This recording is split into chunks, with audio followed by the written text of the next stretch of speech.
You're now listening to Off the Collar, powered by Backswing Golf Events. What's going on, everyone? Welcome to another episode of Off the Collar. It's your host, Nick Johnson. Thank you guys for tuning in. We have our first curated one-on-one episode this week. Shelby Martin, I guess my Obi-Wan. I don't know how else to describe it, but she's basically been my mentor since I've been with Curated, and it's been maybe 3 months or so. How's it going today, Shelby? Thanks for joining us. Oh, it's going good. Can't complain. Happy Thursday. Happy Thursday, almost Yeah. Friday. Almost Friday. We're getting closer. Mhm. I definitely want to talk about Curated a little bit, but I want to go into your playing career a little bit more.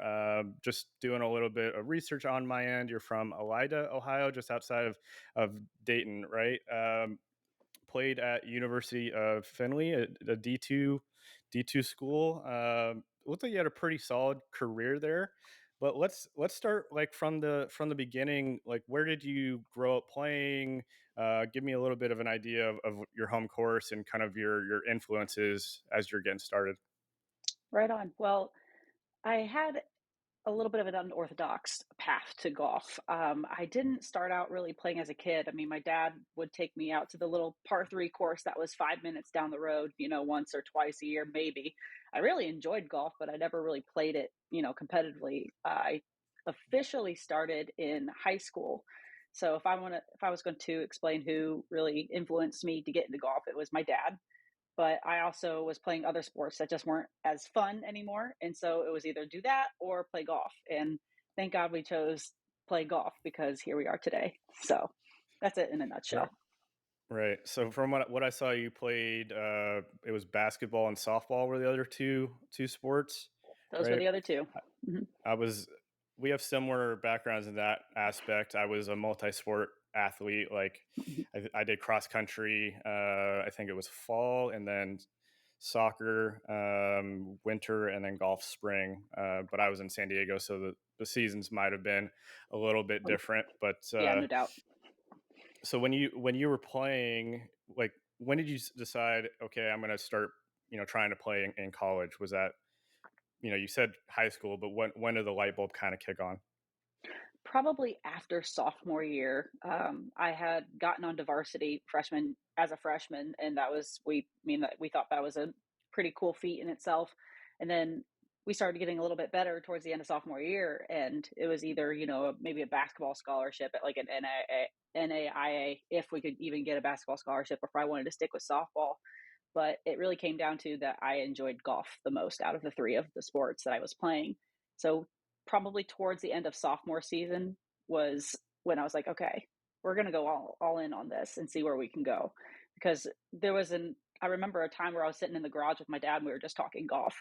And he said that he viewed an article in a Golf Digest magazine, and I'm pretty sure this is still true to this day, even now, however many years later, that there are so many unused girls golf scholarships in college. And that if you wanted to, if you enjoyed the sport and you're looking for a great way to segue into less student debt, then, college golf would probably be the way to do it. And we're like, oh, wow, I guess we'll see, won't we? So that was probably the light bulb going off and like, okay, we could do something with this. Right.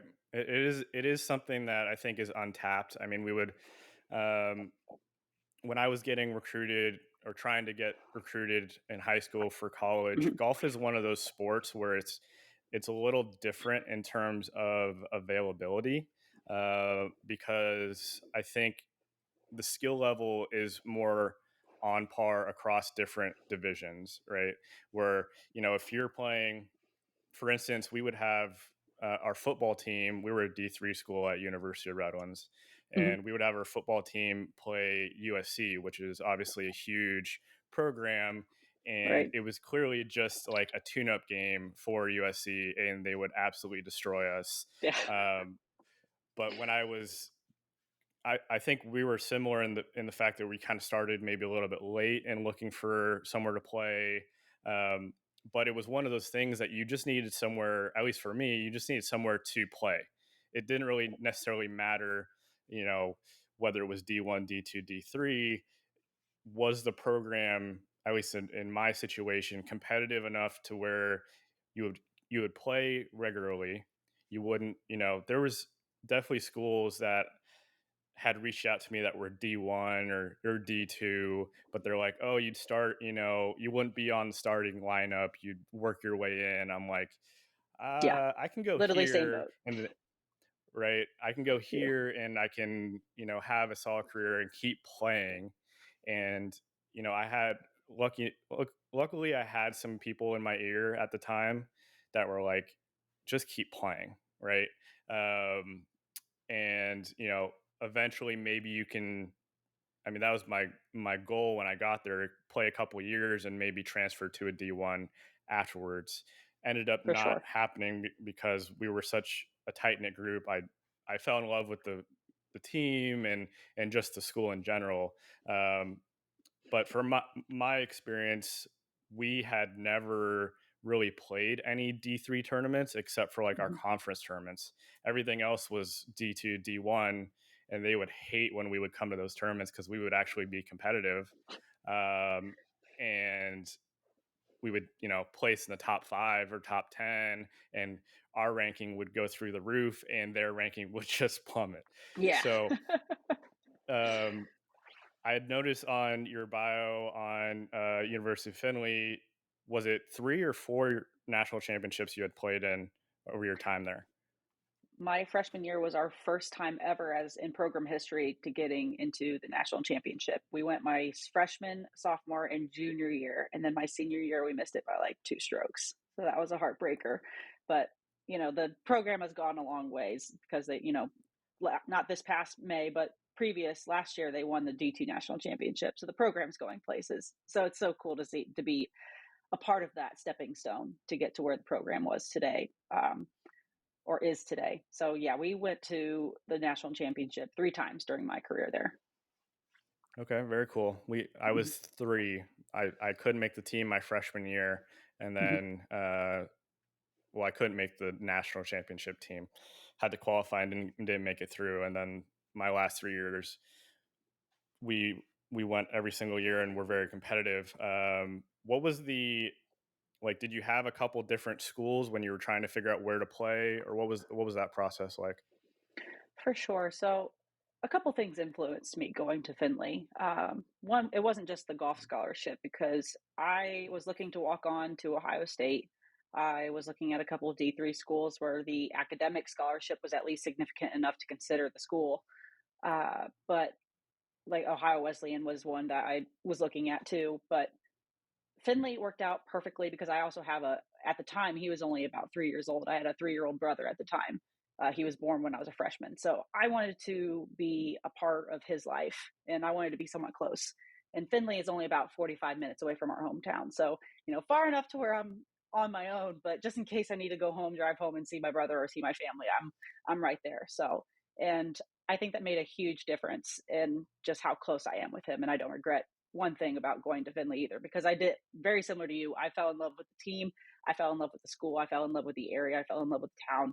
So it was a win-win-win situation by choosing to go there. So out of all the options out there, just Finley was the what was where I was being pointed to in every scenario. So it just all worked out. Very cool. What was your major there? I double majored in accounting, and then my I graduated after my technically my junior year of golf, so after 3 years, and then I got my MBA my fourth year. Okay, makes a lot.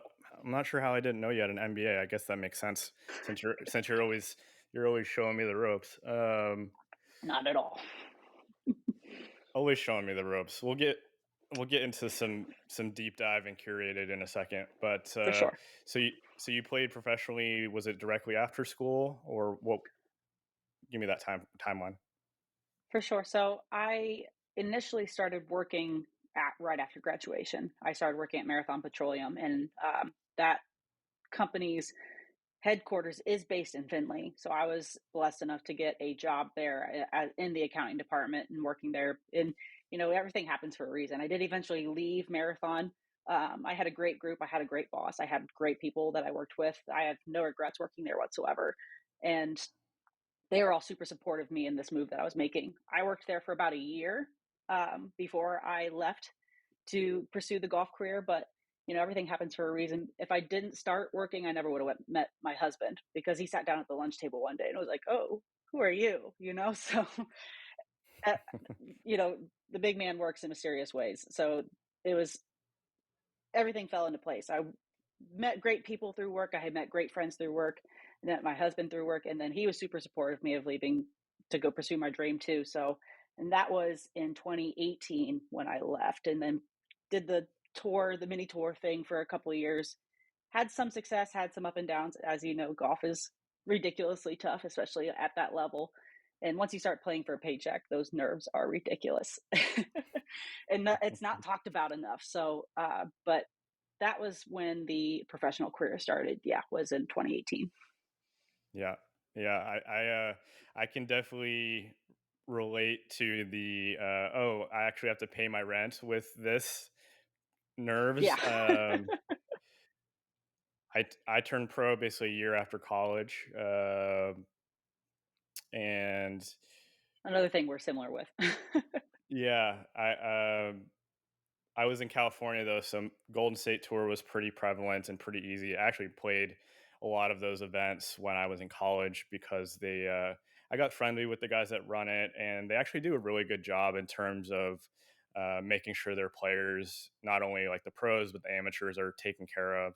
Like it was, I had a stretch, I think my between my junior and senior year in that summer where I didn't pay for like 7 or 8 tournaments because you're basically Wow. just you're just rolling it over, right? you Yeah. you play well enough, and you know I was fortunate enough to, they do play a lot of the same courses, and it was a lot of them in San Diego, so you get you get used to it, and you know more or less what to do. Like if I ever, Hmm.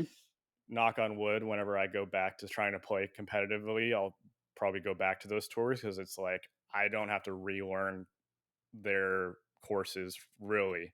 A lot of them Right. I'm pretty familiar with, uh, but I can definitely, it's fun. I saw somebody, I forget who posted it, but they were saying, like, showing their arm lock putter from 5 years ago when they had just started, is like, man, I can't believe I used to use this thing when I had the yips. And I was thinking about it as like, I don't think I had the yips, but I had an arm lock putter like as soon as I got out of, I mean, that's kind of when they came out. So I don't know. Maybe it's the chicken or the egg. But Yeah. and we'll be right back after this quick commercial break. This episode is brought to you by Backswing Golf Events. Backswing Golf Events is a group of over 250 professional women golfers who are running charity events throughout the country, raising millions of dollars for these charities in the process. Our very own Rachel Jones has been with them for a couple years. Mm-hmm. Yeah, I've been with them for a few years, going on my third year. I really love the company. We not only raise money for amazing charities, but also create very fun environments for the players for charity events. We do long drive. We also do our normal beat the pro on a par 3, and we do roaming pro, which is one of my favorites. We hit shots with multiple players throughout the round. So it's a really fun company to be a part of. Very cool. I've been to quite a few of these events. For you guys out there that might need a little bit of added spice, these girls bring a lot of fun, a lot of energy, and they just bring a good time to, any sort of event you guys might have. I've done a couple scrambles, couple shotguns. Definitely recommend going there and checking them out at Backswing Golf Events is our Instagram handle, or check out the website www.backswinggolfevents.com. It is a tough thing to, I guess it's just the added pressure on ourselves, and for me, when I turned pro, I missed like 10 cuts in a row. So Yeah. it adds on pretty quickly. Like you lose money pretty quickly when you're not making cuts. Yep. It disappears. That credit card statement goes up pretty quickly. Still Oh yeah. dealing with it to this day. Um, So yeah, it was But the brokest I've ever been. The absolute brokest I've ever been in my life. Not even broker than college, more broke than college. Sorry, broker. Wow.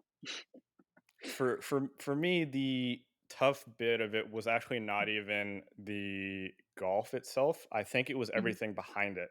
Was traveling solo, you know, in the hotel room solo. You can only work out for a couple hours a day, right? Yep. So it's all that downtime where I felt like there's so much isolation. The events I did well in during my period was like I had groups with me or friends with me or family with me. Right. Do you have any sort of situations where that might have, you know, suited you? Yeah, and because it definitely gets lonely when you're traveling solo for a while. And I really started playing more consistently when I started getting tight knit with some of the girls on tour, or we were traveling together, or splitting rooms together, or getting, host families and staying there together. When I felt like it was more of like a not like a team oriented environment, but I wasn't alone in this feat, and it wasn't just me against the world. So having just friendship and support that way was pretty significant too. Uh, with it was tough for me to have family around because obviously for the girls it's getting better. There just aren't as many mini tour or opportunities like it is for the guys. You guys have multiple different tours that you could play on. There's maybe Right. four for us, right, out of the entire country. And so when my husband and I were living in New Orleans, I was playing on the WAPT, which was mainly playing in a little bit in Louisiana, mostly in Texas, a little bit in Oklahoma, a little bit in Arkansas, basically within those surrounding states. A couple, in, I think, like one in Mississippi. So it was within those surrounding southern states, and obviously my family's all up here. So, and my husband worked a full-time job too, so it was mostly just me traveling solo. The like state opens to where like my dad would caddy for me if I flew back home and did the Tennessee Open or the Ohio Open or whatever, the Michigan Open, where my dad was caddying with me. It was definitely a lot more enjoyable just because it's fun now having him on the bag. It wasn't always that way because he and I are both stubborn, so we butted heads a lot. But now that I've, proven that I can play, I just need someone to be like my mental support out there. It is such a great experience having him on the bag. So whenever I had those kind of tournaments, it was a lot more enjoyable and I could play more freely. In other words, when I had my dad or somebody that I had a relationship with on the bag. Right. Right. I have this idea, and I'm sure I'm not the only person with this idea, but eventually, and maybe Live Golf was trying to do this, but I still think they failed. Hmm. I won't say miserably because maybe that's a little harsh, but the team aspect in college is something that I haven't seen anyone replicate outside of college, right? And that's something that I feel like there's a market for it. It's hard to do with traveling, Hmm. but that was my favorite part of being, a golfer in college is you're with, I mean, I think our squad, obviously you're playing 5 or 6 guys every tournament, but when you're practicing, it's like 12 guys, right? Right. So you're each trying to help each other out because there's an end goal to it. Um, where, maybe the live side of it, they're trying to put that aspect, but every guy that's going into that team aspect has been an individual for number of years. So Right. it's just not, there needs to be some sort of path from college, maybe just that same team you're with, to go professional with that same team. Like I would love to see something like that for 3 or 4 years after college where they all turn professional and you're still playing with that group. I don't know how you Yeah. do it logistically. I think it's pretty hard. Um, Can make like an but NFL kind of thing, make teams of players like an NGA, r- National Golf Association, right. Like teams versus teams. I don't know why it just makes me think of you'd have to do like a Top Golf type of situation so it'd be viewable. I don't like that aspect of it, but there's a portion there that I think needs to be pushed. Like the narrative needs to be pushed more because it is such a different aspect to golf, where golf is such a personal sport or a Hmm. single player sport. And my favorite events are those ones that you see throughout the year or every other year, like the Ryder Cup or the President's Cup, because they are playing for something, and there is an outside, there's a patriotic sense to it, right? They're playing for their country, where maybe Right. on the live side, what are they playing for other than the money? I mean, they're playing for their teammates a little bit. It's there needs to be more incentive behind it, right? Right. Um, and we'll be right back after this quick commercial break. This episode is brought to you by LaJolla.com. While I'm currently living in Austin, Texas, as you can tell by my Padres uniform, I am from San Diego originally. Well, technically La Jolla, which is about 15 minutes north of the San Diego airport. If you're wondering, why do I know that name? It's where they have the Farmers Insurance Open every year, and they had the infamous 2008 US Open where Tiger Woods won the whole thing in dramatic fashion on basically one leg. If you're ever in town, you can feel free to reach out to me, but you should go check out LaJolla.com. You'll find a wide range of topics from the history of La Jolla, the stunning coastal landscapes, cultural events, wildlife encounters, and top-notch restaurant and dining experiences. They provide insider tips, recommendations, and even virtual tours to help visitors make the most of their time in La Jolla. And if you're looking for some local recommendations on some golf courses, there's some from me personally in there as well. Whether you're looking for adventure, relaxation, a little bit of golf, or a taste of the local scene, LaJolla.com is the go-to destination for all things related to La Jolla and San Diego tourism. So remember that name, LaJolla.com, LaJolla.com. Go check it out now and make the most of your time visiting the jewel of San Diego. Let's talk a little bit about Curated. So I started with Curated 3 months ago or so. You've been with them for what, 3 years? Something like Since that? July of 2021, so almost 2 years now. Almost 2 years. Okay.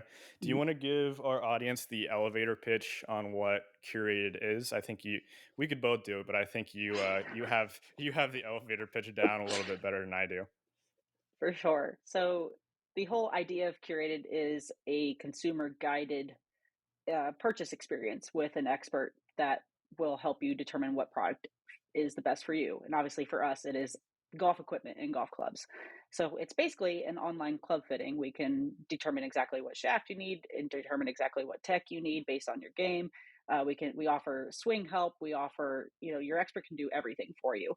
So it is a expert guided consumer experience at Curated. Right. It's when I explain it to my friends, it's almost like going to a golf store online, right? Where Right. but um, you basically have a little chat bubble in the corner of the screen, and if you need some help, you click on it, and you get assigned to. I don't even know how many users we have. It's in the hundreds, but hopefully you or I. You don't take as many leads as you used to, though. When I started, Nope. Shelby was and still is like the head honcho in terms of conversion rate. So basically, how it works for a little bit of a deep dive.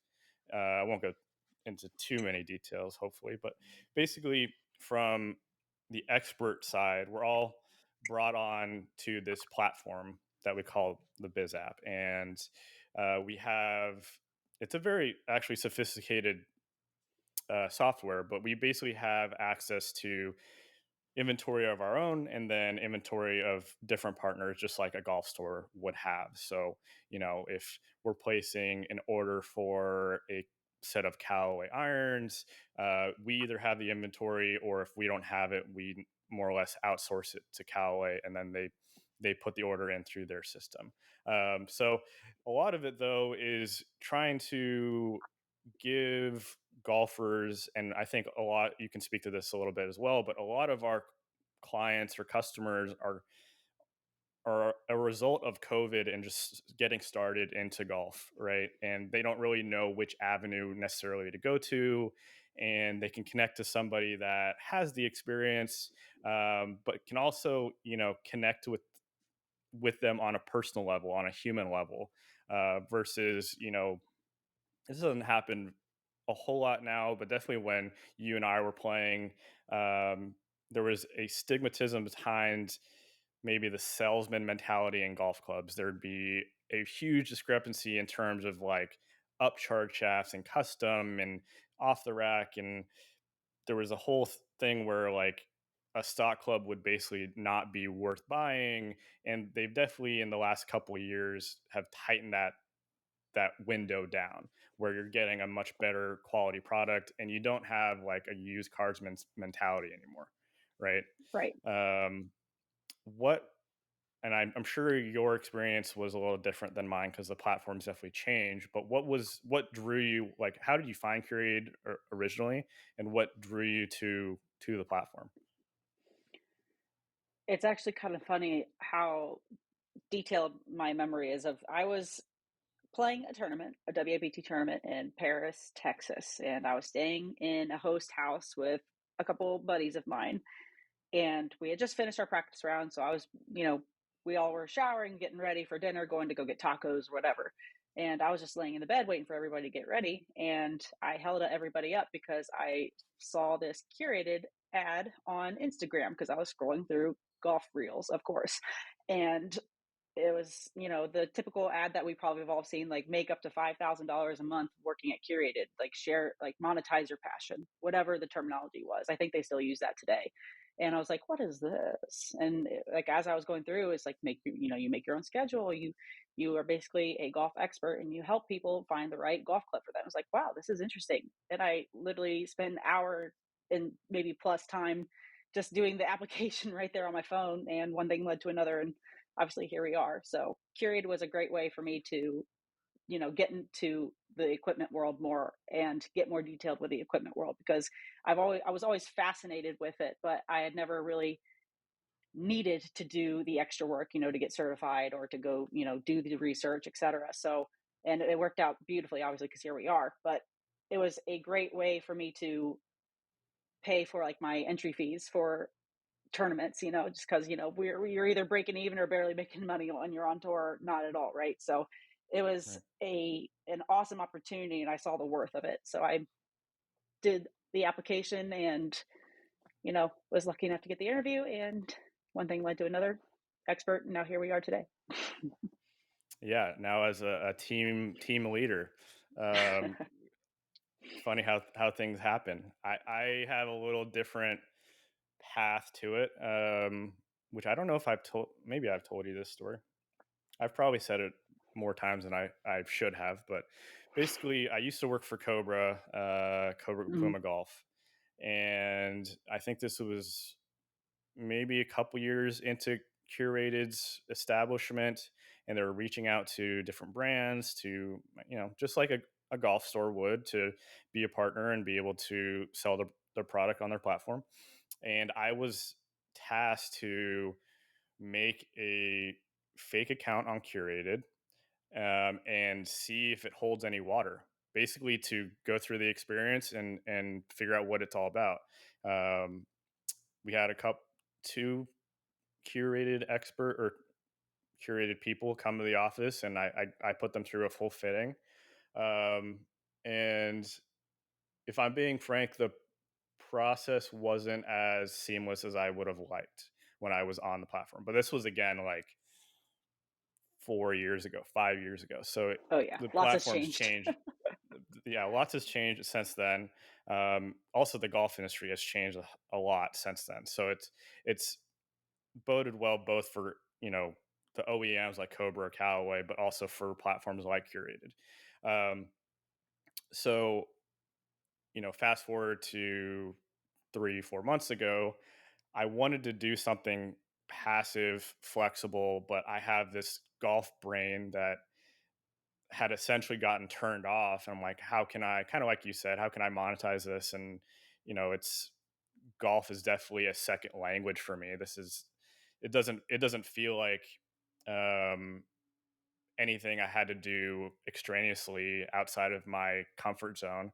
It actually, when I was testing Curated, I'm like, I forget who I got matched with. I don't know if they're still on the platform, so I don't think I'll put anyone on blast. But I was like, man, I could crush this thing being on the other end, being an expert, just because I know like a lot. I was fitting and club building, and like it seemed like such an easy transition, right? Yep. Um, and I definitely see like if anybody on here listening to this wants to be an expert, I definitely and you're a golf nerd like we are, definitely reach out and test it out for yourself because I love the flexibility part of it. I can literally be in an airport like helping somebody with their life, changing their life one golf club at a time. Um, you know, I've helped people in Park City, Utah. I've helped them in San Diego. I've helped them in Austin, Texas. It is in terms of being on this side of it as an expert, very, very flexible, very autonomous. I mean, it comes with struggles like anything. Instead of just being a Cobra expert like I was for years, I'm now an expert for everything in the marketplace. So there's a little bit of research there, but learning from experts like you and being on the platform for a little bit, you start learning like you're with any other position on how to spin things and how to project things. Luckily, I have a podcast where I can practice um, my speaking ability because we do have this cool little thing that I think started basically when I started Loom, right? I don't, I don't know if you don't like me using the Loom word with you. What was the phrase we came up with? Well, was it Pineapples. pineapples? Yeah. Pineapples is like a safe word. But basically, for our listeners out there, Loom is a video sharing software where you basically put our face onto sharing your screen and say you're like looking for complete sets. I'll send over 3 or 4 recommendations on complete sets and I can scroll down and talk about it.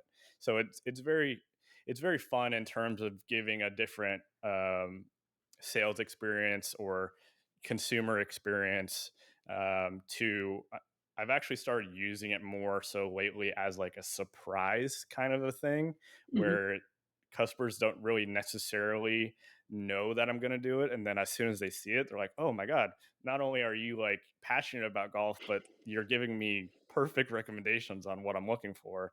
Wow, you actually I do know had a what you're guy, talking about. yeah, you're not just chat GPT, um, you know, putting in an algorithm. I had a guy Right. last night. I was working a later shift and he just said, wow, this was great. Thank you so much for the video. I'm like, I don't, want to tell him this too much, but like, man, this is way easier for me than typing out a full screen. So, but definitely a cool, a cool thing that I've started.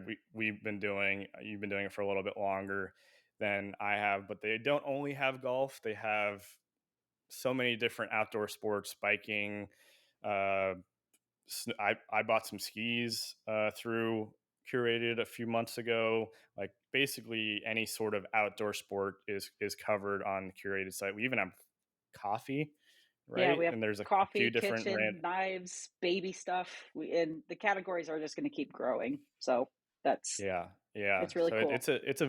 it's a very cool platform that I threw myself into and definitely see, whether it's full time more or less like it is now or something I do on the side whenever I hit that button to start playing professional golf again.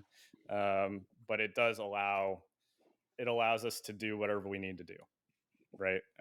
You're a little bit more into it now as being a team leader. Do you want to give our audience a little bit of that transition, how that's been? For sure. So, I mean, before I even got into this sort of team leader role, I was doing expert full time anyway. I treated my expert golf expert gig here at Curated as a full time job. I was in front of my biz app from 8 to 4 every day, and whether I was on a shift or doing follow up work, whatever I was doing. So I was pretty much all the way in it already. But I've just been blessed with the success that I've had at Curated, and it translated into getting into this role and helping others be successful here. So the transition's been great.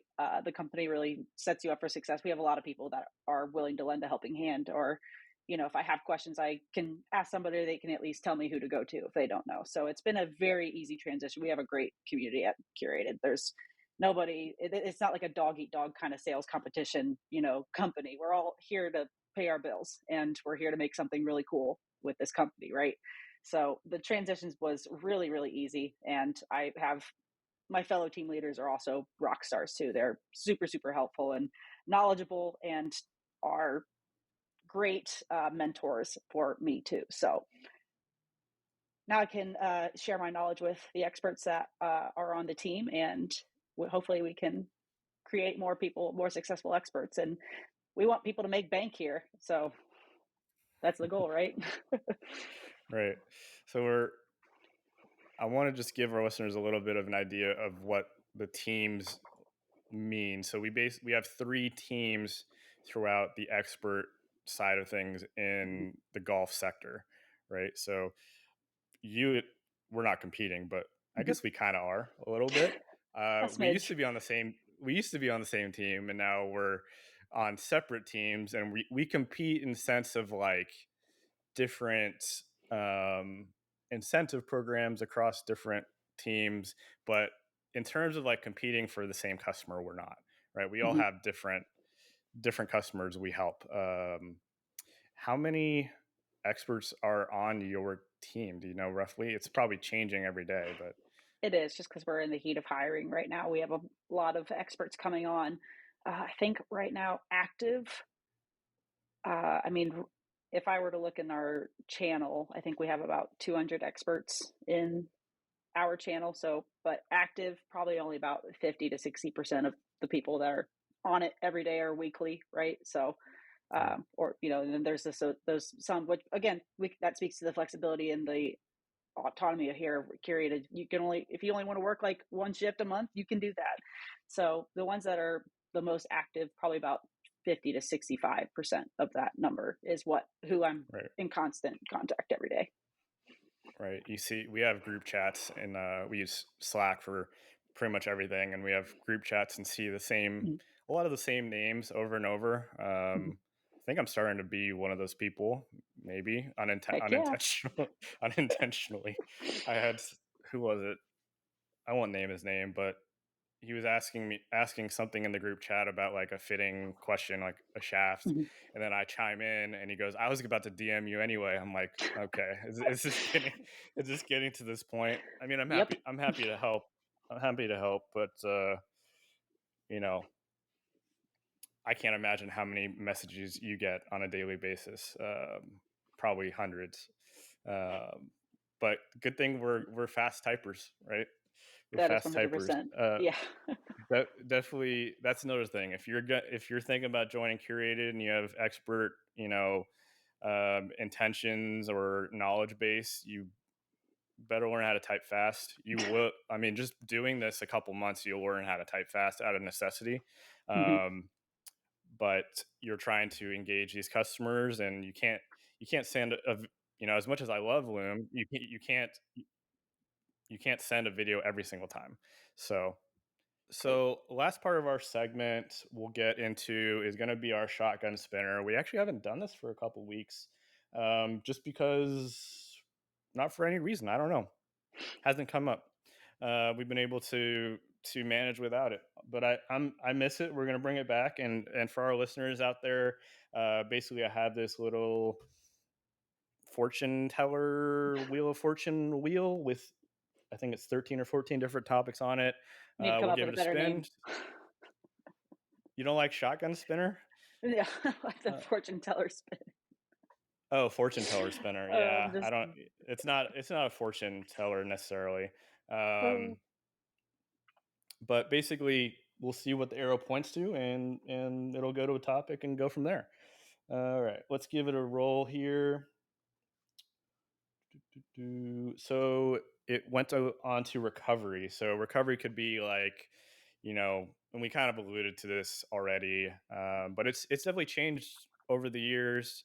with how many recovery items there now are. I mean, over COVID, I went a little crazy and bought like every massage gun there was out there. I have like a back wrap from Hyper Ice. I have all these like recovery tools now just to get myself through the day.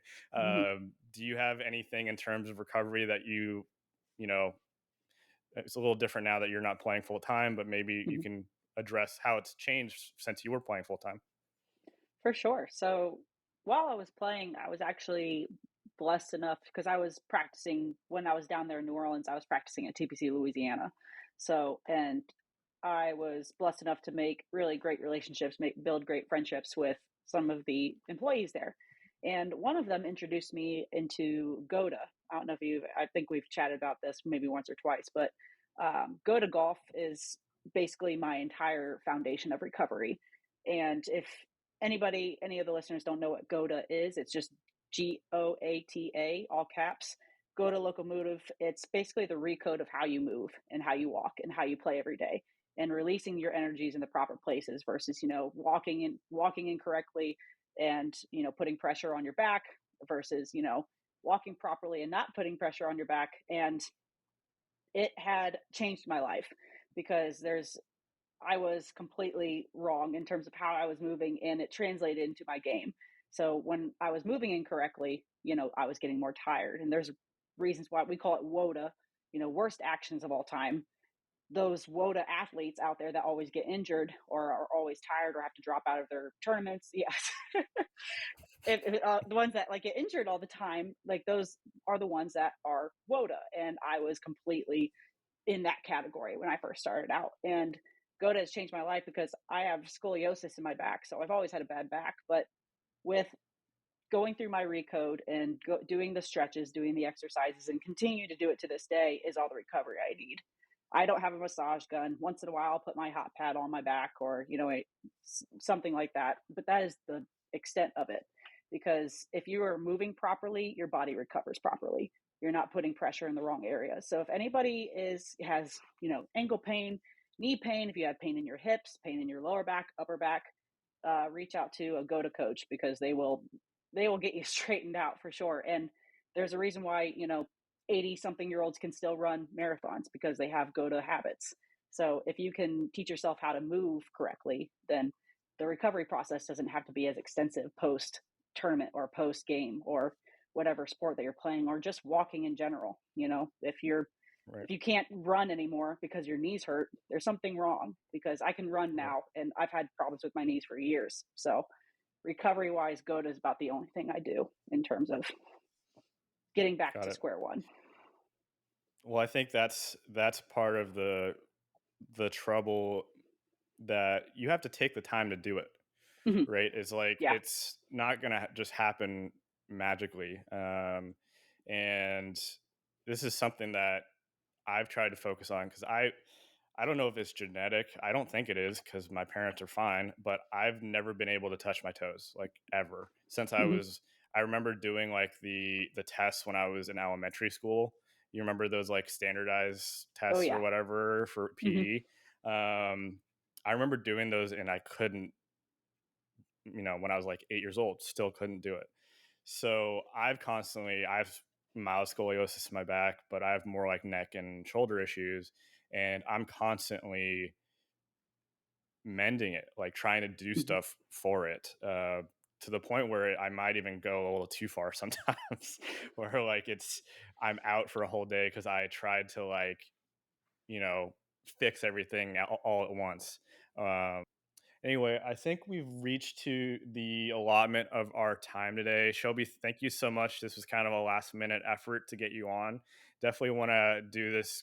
Maybe we can do an on-course thing whenever I'm in the Ohio area, or in your area. Sorry, but for our listeners out there, this has been another installment of Off the Collar. We do have a morning scroll that came out Wednesday, going over basically the RBC for last week and the U.S. Open this week that started. Actually, today is Thursday, so it would have been yesterday that morning show came out. But we are now available on Spotify, on Apple Music, on YouTube. So go check us out there. And we will be on next week, actually doing something live on Sunday at the US Open. We got a lot of things going on, Shelby. I can't keep track of all of them, but it's all good problems to have. And we will see you guys on the next installment. See ya. This has been Off the Collar, powered by Backswing Golf Events.